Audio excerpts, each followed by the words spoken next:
好，跟住落嚟呢，我哋睇一睇呢市場單元3至4嘅題目分佈啦。咁單元3呢，其實你見到呢嗰個嘅分佈就比起單元1、2呢就開始多啲啦。咁我哋呢可以值得先從左手邊去睇啦。消費者嘅行為呢一課呢，我哋最主要捉緊個重點就係個人買家同埋商業買家。好啦，咁我哋先講呢個人買家如何作購買決定。其實呢，佢有一個特色嘅，就係過去呢都係出緊一啲嘅丙部題目嘅，而呢一個過程喺商業買家身上呢都係出緊丙部題目嘅。咁所以我哋可以咁講啦，其實呢，佢喺14年、16年同埋22年都出過嘅。咁算唔算係一個熱門呢？如果真係會再出呢，其實我哋可以話啦，個人消費嘅決策係比較熱門啲嘅，如果相對嚟講係啦。咁所以呢一度呢，大家都可以預備下啦。咁而嗰幾個步驟呢，大家千祈唔好撈亂啦。熒光幕上面呢，嗰1至5啦，同1至5啦，都係當中呢係有少少分別嘅喎。大家都係確認，不過呢，一個係確認需要，一個係確認問題嚇。如此類推，自己去温習嘅時候呢，都要留意翻啦。咁記得我哋答詳題嘅時候，一定係解釋跟住再加例子嘅。咁當然啦，一開始要寫咗個 point 先啦，係啦。咁記得呢，就係我哋去做嘅每個解釋呢，其實都盡量呢要用翻個個案，嗰個行業可能係賣貨品嘅，可能係賣服務嘅，咁你要小心啲去寫啦。咁另外一樣要注意嘅呢，就係當題目去問你個人定係商業買家嘅時候呢，其實佢未必會直接講你知佢係個人定商業嘅，你要留意下究竟嗰買嘢嘅人佢係代表間公司去買嘅，咁呢個就一定係商業買家啦。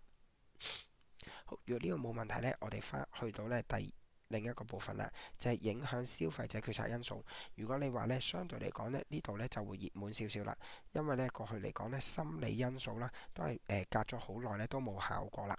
咁而我哋當中去睇呢社會文化因素呢，佢係夾埋一齊嘅，係啦。咁呢度呢有別於必修單元嘅部分，影響商業決定嗰課啊，所以咧社會文化因素同埋心理因素通常喺呢度都會撈亂嘅。咁我哋即時咧好快嘅去提自己，原來社會文化因素咧總共有3個，分別咧係文化、社會階層同參考團體。參考團體又分為直接同埋間接嘅，咁我哋一間會重温嘅。好啦，而心理因素咧呢一度咧係講緊呢幾樣嘢，特別一係值得提嘅就係馬斯洛需求。咁呢一度咧其實我哋已經好熟悉啦，嗰個嘅金字塔。其次，性格、自我概念呢一啲呢，我哋一間都會温習嘅時候呢，留意下有乜嘢係形容詞，係形容性格同自我概念嘅。當講到感知嘅時候呢，你亦都會諗起啲咩呢？仲記唔記得同我哋聽覺、視覺、嗅覺有關呢？咁跟住呢，就係學習，學習其實都有分呢，有唔同嘅 point 嘅。咁當如果佢變成8分、10分嚟到講嘅時候呢，記得學習有幾多 point 呢？你全部 point 都盡量有幾多寫幾多啦。好啦，咁所以咧呢一度咧，你都見到呢，就係粉紅色或者綠色嘅部分呢，都值得注意嘅。好啦，到後面就係商業消費市場同個人消費市場，今次呢，可以話係一個冷門嘅，因為上年呢已經出咗10分嘅題目啦。咁當我哋整體嚟講第3課嘅時候呢，其實我哋知道呢，其實每一年都應該唔會話完全冇考第3課嘅嚇，除咗好例外嘅情況之下啦嚇，否則呢，其實你見到呢都好大機會呢會出嘅。咁但係呢個分數可能呢，主要就係圍繞住4分至到4、5分咁樣啦，係啦。咁所以呢，你可以呢調翻轉就留意翻，特別再睇一睇係心理因素呢一個位置啦。好啦，到第4單元又開始咧，再多少少啦。咁我哋先睇咧市場區隔。咁我自己個人覺得咧，其實喺呢一度咧，我哋要花多少心思咧落去單元4。咁原因咧就係其實過去你見到咧，由18年開始咧，每一年都會出嘅。咁而且每一年出嘅時候咧，其實個分數咧試過係最少2分，跟住咧最多係試過一年裏邊出14分嘅。咁你見到呢，上年咁啱呢，又再一次重複，就係出咗2分之後，咁今年會唔會喺當中又係出一個係接近10分啊嘅題目啊，或者係多過8分嘅題目呢？係啦，咁呢一度呢，大家都要非常非常之留意啦。好啦，市場區隔呢一個課題呢，其實可以話唔係好難嘅啫，係啦。咁但係呢，我過去我喺校內試去改嘅時候呢，我印象中大家係寫得麻麻地嘅，係啦。咁大家要小心，特別呢係呢一題市場區隔有幾個區隔方法嘅，係啦。咁呢4個區隔方法裏邊呢，我哋要有 point 有解釋，而且有 case。咁嗰啲解釋呢，有時係仲要係比較詳細嘅，係啦。咁所以呢一度呢，大家一間睇翻短片呢，會有一個溫習嘅時間嘅。如果佢出嘅話呢，其實好大機會都係6分以上。咁換言之呢，其實佢都係呢，千祈唔好話區隔就淨係溫一種方法，地理區隔喎，你仲要溫埋其他嘅區隔方法。咁4個呢，我係鼓勵大家必定要溫嘅，呢個係好重要嘅。好啦，跟住就係評估或者嗰個嘅我哋分隔咗唔同嘅市場啦。咁我哋究竟進入邊個市場呢？嗱，呢一個呢，就稱之為評估市場區隔嘅因素嚇。咁當然啦，我哋評估嘅時候呢，你會諗下佢值唔值得入去嘅。咁用乜嘢嚟決定佢值唔值得入去呢？咁呢一個就係個題目想問你嘅內容啦。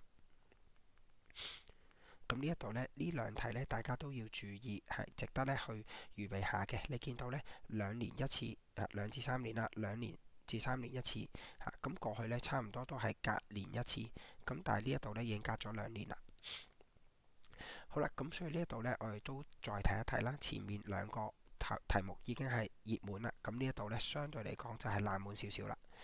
目標市場策略其實大家可能唔講都唔記得，就係無差異營銷啦、差異營銷啦、集中營銷嗰幾個 point。咁但係呢，今年呢就係冷門嚟嘅。好啦，市場定位你見到呢都係隔1至2年呢又會再考嘅，係啦。咁其實最近呢22、23年呢都考過比較詳細嘅題目，咁佢總共呢係考咗6分嘅 total， 係啦。咁所以呢一度呢，你都要睇一睇競爭優勢，其實即係講緊人員差異啦、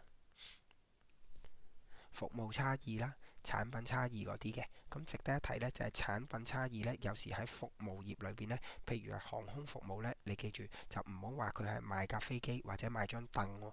其實服務業嚟講呢，佢嘅產品好多時候係買一個 package 嘅。佢譬如一張嘅門票啦，或者一張嘅機票啦，或者一個旅行嘅服務啊，係一個 package 嚟嘅。咁所以呢，我哋講產品差異呢，其實就要小心啲，就唔好死記硬背講咗一啲嘅貨品咁樣啦。好啦，咁所以呢一度呢，總括成課嚟講呢，其實嚟緊都會一係就左手邊長題目，一係呢就右手邊都係集中啲2至4分嘅題目。咁大家預備嘅時候呢，可以特別留意呢一樣嘢啦。咁樣講到去嘅時候呢，你如果太急呢，你可以撳停個掣嘅。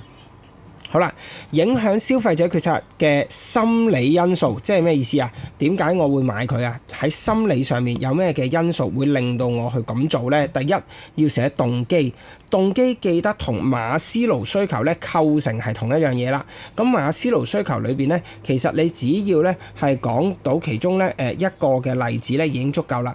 咁我哋嘅解釋呢，就記住留意係講緊動機嘅解釋，係意識到或者知道自己有尚未滿足嘅需要，咁就去買嘢啦。呢個就稱之為動機嘅解釋啦。好啦，咁例子頭先講過啦。另外一個我哋叫感知，感知係從你五官外在收到嘅刺激而令到你有購買行為。好啦，有咩例子呢？可能就係講緊我哋嘅嗅覺啦、視覺啦，係令到我哋係睇見就好想。嗱，我成日咧都舉一個例子，就係 Made in Japan 咁先算啦。咁呢一個咧已經係將佢咧貼喺個產品度咧，其實已經係一個感知嘅刺激嚟㗎啦，令到人覺得哇係好啲喎，嗰樣嘢係外地進口係好啲嘅喎嚇。好啦，另外一個我哋就係講緊第3個學習嘅動機啦。嗱，點解我哋話唔係溫2個就得嘅呢？3個就得嘅呢？因為佢可能變成大題啦，亦都有可能咧，佢係俾4分題你嘅時候咧，佢俾埋個案你，所以咧你就唔好淨係溫死2個喎，你逐個都要溫晒喎。心理因素裏邊嘅學習動機咧係講緊2樣嘢，第一新知識，第二咧就係經驗。好啦，新知識咧就可能睇書睇新聞咧知道啦，經驗咧記得要強調咧係有正面同埋負面嘅。咁所以咧，當我哋解釋嘅時候咧，我哋可能講話有個負面經驗，所以就唔做乜啦；有正面經驗，所以就會再去做啦。咁呢啲都可以係合理嘅答案嚟嘅。好啦，跟住第4，信念與態度呢一個咧就抽象少少嚇。咁我哋通常都講咧就係話佢傾向選擇咧類似嘅想法，即係個產品或者間企業其實係宣傳或者帶住一種想法或者信念嘅。咁基本上咧，你就會揀嗰啲相似嘅產品咧去買㗎啦。咁好啦，有啲咩嘅信念呢？譬如俾人哋感覺印象係健康嘅、正宗嘅嚇，你成日見到啲牌子嘅 Sense 係咪啊？即係由第幾年開始係1988開始啊，已經咧即係成立啦，咁啊好正宗啦，係咪？好啦，我哋講另外一個咧，就係性格與自我概念，容易啲講啦，就係按性格作出決定。性格咧，記住來來去去咧都係創新啦、開放啦、保守啦、內向啦呢一啲嘅字眼。咁記住，我哋講咗呢一個例子咧，係最重要就係有冇一啲嘅嘢或者係服務或者一啲配套係 match 到佢哋嘅性格嘅。咁呢一啲咧先至係完整嘅舉例。好啦，如果差唔切咧，我哋都可以撳停啦 cap 圖咧睇一睇嘅。好啦，另外咧，我哋講一個後面嘅熱門嘅題目咧，就係將個人同埋係商業嘅消費者咧係合併進行一種嘅比較。好啦，咁我哋進行比較嘅時候咧，一定要攞個準則嘅。咁第一個，我哋唔好成日都將嗰個嘅購買金額啊、數量啊嗰啲咧嚟到去即係做準則啊。我哋試下另外兩三個。第一個，購買決策嘅複雜程度，即係幾多人去參與咧？如果個人消費者係多人啲啊，定係商業消費者多人啲去作考慮呢？咁當然係你會得到個結論啦。記住，我哋要有比較，唔好淨係講個人消費者，要講埋商業消費者。另外一個咧準則咧就係成個 point 嚟㗎啦，就係對價格嘅敏感度。記住呢一個敏感度，個人係敏感啲，因為佢可能好快就會係即係揀平嘅去做啦，去買啦。咁但係咧商業市場咧，佢哋會考慮價格以外嘅其他嘢，包括譬如售後服務啦，譬如係即係嗰個嘅質素啦，或者係考慮埋佢嘅顧客同埋咧佢背後嗰啲嘅員工使用嘅情況啦，所以咧就唔係咁單一嘅。咁但係個人消費者好單一，可能睇重個價格嘅。好啦，另外咧我哋講到咧就係第三樣，就係需求嘅性質，一個係自用，一個咧係俾客或者員工去用，我哋稱之為咧引申嘅需求嚇。客想要多啲，咁咪要多啲咯，就唔係自己第一身咧自用咁樣嘅，係有分別嘅。咁呢個咧，我哋望埋咧，另外咧兩個嘅題目啦。第一個咧就係個人消費同埋商業消費者做決定嘅步驟。好啦，呢幾個 point 咧，其實依家都好難咧出到10分或者咁成條俾晒佢嘅。咁你咧留意翻6分題。咩叫做6分題咧？就係佢將成個步驟斬開咗。譬如佢話觸發需求唔使你講啦，搜集資料之後有咩步驟啊？咁你咪將後面嗰3個步驟寫翻出嚟啦。通常咧會咁樣考，就唔會成題10分咁考嘅。咁咧你都可以好快咧去睇到，譬如咧觸發需求、搜集資料啦。咁你要解釋下乜嘢資料喎？就唔好咧即係淨係寫咗個 point 就唔知要寫乜。其實你每一個 point 每一個字眼你都可以咧詳細解釋。譬如需求有好多種類啊嘛，資料有好多種類喎。你買飛機票你可能關心嘅嘢，同埋你買演唱會關心嘅嘢，同埋你買一支吉他關心嘅嘢，可能係完全唔同嘅。咁嗰啲係咩資料呢？除咗價格之外，仲有啲咩資料你會係關心嘅呢？咁呢度咧詳細寫啦。好啦，制定及評估方案。咁我哋簡單嚟講就係承接住搜集資料咧，其實係好有相關嘅嚇。咁我哋就制定評估方案係點樣寫咧？係咪？咁跟住咧購買決定最重要個 keywords 咧，就係通常啲人咧會購買得分最高嘅嗰一個嘅嚇。咁但係最後點解唔去咧？因為有環境因素影響。咁呢一度咧，我哋記得 point 解釋同埋例子啦。購買後行為，我哋咧就係講緊咧，佢會唔會係滿意嘅話係點樣，唔滿意嘅話會點樣嚇？呢一度咧都係留意翻。好啦，商業決策咧嘅過程咧，其實咧就比較喺當中咧係有唔同啦。第一個，我哋唔係觸發需求啊，係察覺問題。好啦，咁跟住我哋就點做咧？就唔係自己搜集資料，係你先諗咗自己要啲咩先。即係話，譬如依家咧學校咧要做一個交流團嚇，咁係一個商業嘅消費者啦。咁佢要定明佢想有啲乜嘢內容喺裏邊先。嗱，你唔可以係遊學團，但係就有好多嘅淨係得旅遊嘅啫、購物嘅啫嚇，唔得噶嘛，係咪？咁同樣啦，我哋依家公司要買個影印機，你有咩需求咧？有咩需要咧？點樣去滿足翻你頭先察覺嗰個問題嘅 ？OK， 好啦，跟住就向尋找供應商啦，亦都出供應建議書啦嚇，收到咁你就要選擇，同時發出合同，即係你博取啦 offer 啦，最後用完之後咧評估表現，咁離唔開咧會唔會再續約啦嚇？咁你視乎滿唔滿意啦。好啦，咁呢一個咧就係單元3咧，我哋要少少好快咁樣重溫啦。咁如果講唔切記低咧，都可以撳停嘅。咁另外咧有兩個少少嘅位置啦，要留意嘅。第一個咧就係講緊心理因素以外，仲要留意埋社會文化因素。記住係社會文化。咁其實呢度已經有好大嘅 tips 啦。tips 係咩咧？就係文化咪就係一個因素咯。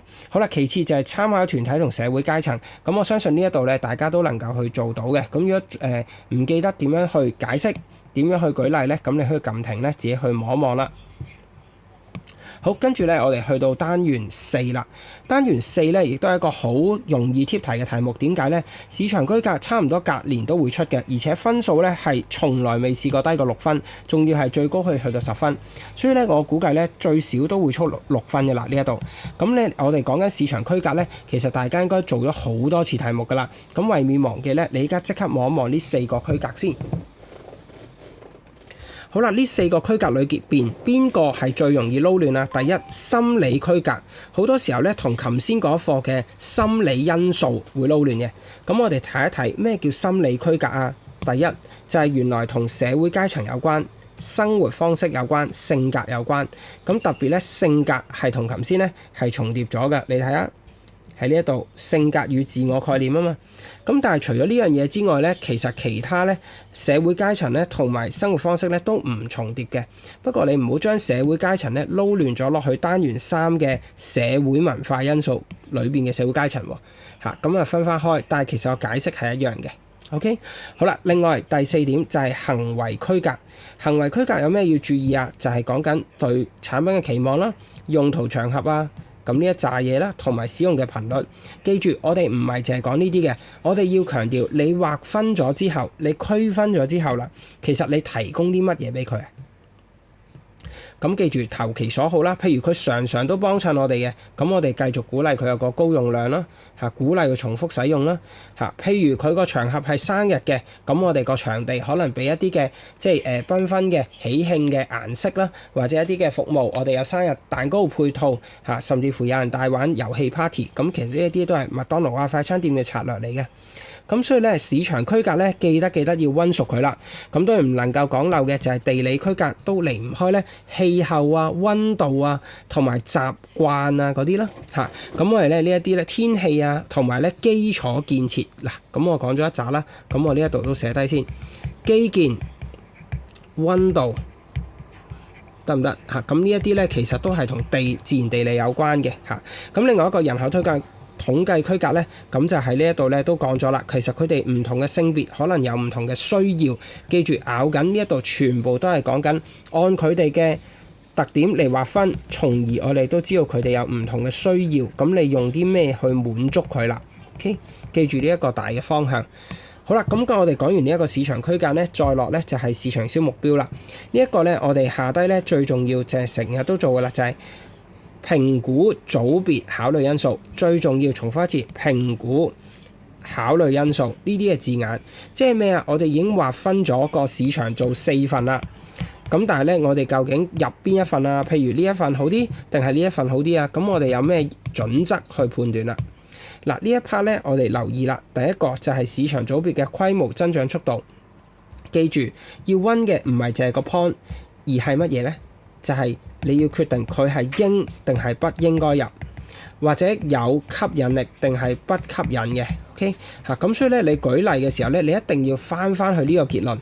你冇講到呢啲結論，你純粹話乜嘢係市場增長咧，係達唔到嗰個嘅滿分嘅。重複一次，你一定要強調，如果增長得快，譬如好多人出世，好多人需要嬰兒嘅產品，咁呢個嬰兒嘅市場就應該並且係具有吸引力啦。好啦，另外第2個 point、第3個 point、第4個、第5個 point， 自己都記得記低佢。市場結構分為競爭對手同代替品嘅數目。咁但係咧，我鼓勵你揀其中一個記啦。第4咧就係我哋講緊個企業嘅資源能力，你有冇專門嘅人啊、設計師啊、經驗啊嘅員工啊？咁如果有嘅，就係一個吸引嘅市場啦，都係翻去頭先個 point， 違唔違背企業嘅目標啊、形象啊、宗旨呢啲嘢。OK。好啦，咁我哋翻去咧呢兩題，如果你都能夠好好預備咧，我相信單元4咧都唔會難到你嘅。單元4咧仲有咧一個嘅有幾個咧比較即係冇咁熱門啦，但係其實咧我哋話咧佢出嘅頻率都係唔低嘅嚇。咁但係兩分，我哋通常叫呢啲用嚟攝分嘅題啦嚇。咁你留意翻咧，我特別想睇一睇咧，就係目標市場策略嚇。咁呢一度咧你都去望一望嘅。目標市場策略咧，我哋記住係有三種，揀其中一種嚇。我哋講話無差異營銷啦嚇，咁其中咧有乜嘢嘅特點啊？就係一種產品係咪？咁有咩好處啊？成本較低，研發推廣簡單啲，唔需要十幾廿種做十幾廿套研發推廣。好啦，咁但係唔好處咧就係我哋可能唔能夠滿足客戶需求啦，或者我哋咧即係個利潤風險會呢一個唔係 point 啦，呢一個唔好答落去係啦。咁重複一次，我哋翻去差異同集中營銷咧，通常 combine 一齊去比較咧，咁你會知道個好處壞處。咁呢一度熒光筆綠色咧圈低咗，你可以咧撳停去望一望。好啦，目標市場策略咧雖然都唔係咁熱門啦，我哋望埋後面嘅幾個啦，就係競爭優勢，仲記唔記得係咩意思啊？競爭優勢係咩嚟㗎？好啦，開估就係呢一紮嘢啦，服務差異、產品差異、人員差異、渠道差異，係全部都有個差異兩個字。咁所以記住，競爭優勢就係差異咯，得唔得？好啦，咁後面有啲嘅例子我唔重複啦。下低反而係比較熱門嘅就係選擇呢啲優勢，我哋要用咩準則呢？佢係咪獨特嘅呢？淨係你有人哋冇嘅呢？佢係咪先機嘅呢？佢係咪喺其他競爭對手入市場之前，你能夠做到呢？對個客戶重唔重要呢？咁你呢度揀最少一個準則嚟到判斷用唔用嗰個差異啦。好啦，跟住定位陳述，咁我哋通常咧要預備嘅好直接簡單嘅啫，就係乜嘢叫做定位啊？定位就係為產品塑造形象嘅過程，並且灌輸呢個形象俾客戶。Okay? 好，咁咧單元3、4基本上咧就有呢幾個熱門嘅部分啦，希望同學都能夠好好嘅預備。再講一次，市場區隔、市場嘅組別評估考慮因素同埋心理因素，仲有一個嘅比較咧，都係今年嘅熱門嚟嘅，大家努力啦！